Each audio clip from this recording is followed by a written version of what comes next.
Welcome to the Declutter Challenge, Day 1, One Night Stand. So we begin this entire challenge in your bedroom and more specifically, your nightstand. Why is your nightstand so important? It's the last thing you see before you go to sleep at night and the first thing you see or interact with when you wake up. The organization, or lack thereof, of this space sets the tone for the day and may very well determine how smoothly your night's sleep goes as well. When I do a full home declutter with my clients, we always start with the bedroom, or we usually do. It's a room that represents you the most in your home. It's your most private, vulnerable space where you go to be restored. Supporting a good night's sleep and nourishing routines is vital to supporting you and clearing the rest of your home. Since we're doing mini projects in this challenge, I'm zooming in to this key performer in your bedroom, the nightstand. If your bedroom is the room that represents you the most, the nightstand represents your habits and intentions.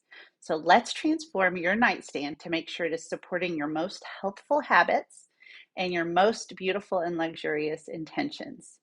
Use your nightstand to lean into who you are in your best life, and it will be reflected back to you every morning and every night. Who's not invited to the nightstand? The nightstand is a prime piece of real estate, and you don't just want any old riffraff hanging out there, making noise, lighting up, being dead like flowers or plants, reminding you of tasks or work disappointments or anything negative. So just say no to all these detractors and emotional bummers. We will talk about your phone at the end. I'm sure you're all wondering, can your phone go on your nightstand? So if you're not doing this project, if you're doing a different project, don't worry about it. This video can be useful for you as well. So keep watching and you'll find how this is applicable to the alternate projects that I've suggested and also even to the micro zoom if you're doing that. So the first thing that you're going to want to do is set your intention. Before you start decluttering, spend a minute or two thinking, what do you really most want in your bedroom? Do you want better sleep? Do you want more intimacy? Do you want better light to read by? Do you want more time to watch Netflix? Do you want an aromatherapy scented candle before you go to sleep? Do you want a cup of tea? Do you want reminders of the best parts of your life, photos of your beloved or something, or your dog, or well, that's also could be your beloved. Do you want support for the habits that you want to strengthen? Then I want you to set your intention completing this sentence. I want to use my bedroom for, and then if you're looking at the worksheet, I have 3 blanks. So it can be for multiple things. It's not just, I want to use my bedroom for sleeping. You can put several things. So write this down. This will be your guiding intention. You can put it on a Post-it, which is a great recorder of this, but it can also be really fun to make a pretty one and frame it or hang it up where you see it all the time. If you downloaded the Ready, Set, Declutter guide, there is a template there.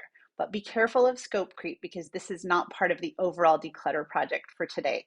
You can use the intention template anytime you want, but this particular project is about clutter clearing. So I just want you to have your intention jotted down somewhere and keep it in your mind as you go along.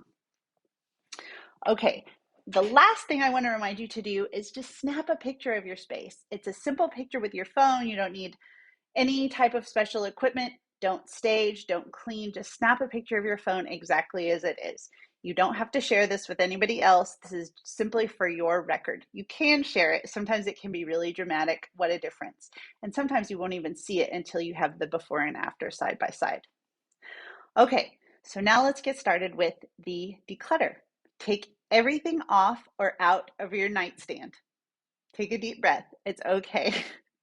If you have a huge nightstand full of more items than you can reasonably handle in 30 minutes, just start with the top.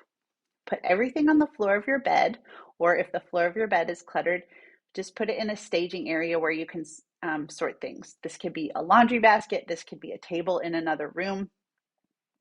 Again, if what's on the top surface is more than you can manage in 10 to 30 minutes you have designated for the project, just move everything to a box or bin. And then the goal here is a clean slate. You want to just simply clear everything off so you can see what it looks like with nothing on it. So we'll do the item by item processing in just a second. Okay, so then now that you have your nightstand clear of all the stuff, just give it a good clean. You want to dust it, wipe it down with all-purpose spray, great. If you want to get really detailed and do furniture polishing and all of that, that is lovely, but remember that is out of the scope of this project. So be careful not to spend your 10 to 30 minutes just cleaning in that way. You can give it a good dusting, a good wipe down, and you're good to go. All right. The next step is to curate your nightstand according to your intention. Remember what you decided your bedroom is for, what you want your nightstand to represent. So then think about what you wrote down on your Post-it or kept in your mind, and use your nightstand as like a gallery exhibit for that intention. So do any of the items on your floor or your bed or whatever your staging area meet that intention? And I want you to be really strict with yourself. Be honest. If the goal is to read more so you can unwind before bed, Taxes for Dummies does not fit that intention. Do not put it back on the nightstand. Return items that do match your intention artfully to your nightstand gallery space. Dust off books, frames, anything you put back on there. Make sure it's clean and really looking nice.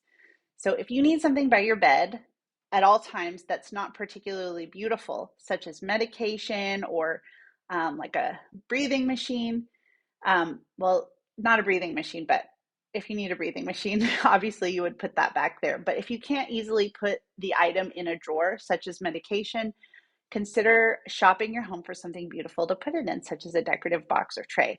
And there are ways to jazz up a breathing machine, but also, again, not covered in the scope of this project.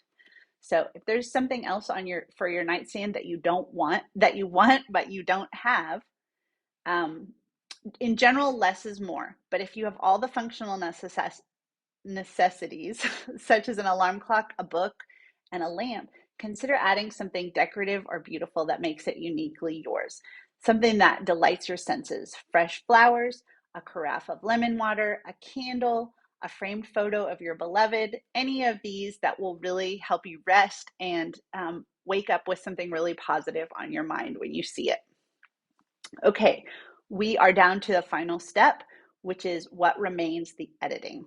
So editing is a word that a lot of organizers use and has become really popular through the Netflix series, The Home Edit. And it's like a really polite way of saying that we're getting rid of your crap.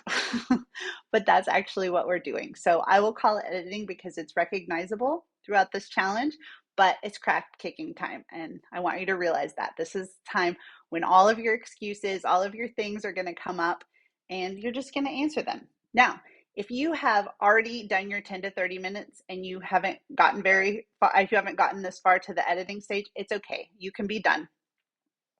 But I want to tell you, do not put the stuff that you took off your nightstand back.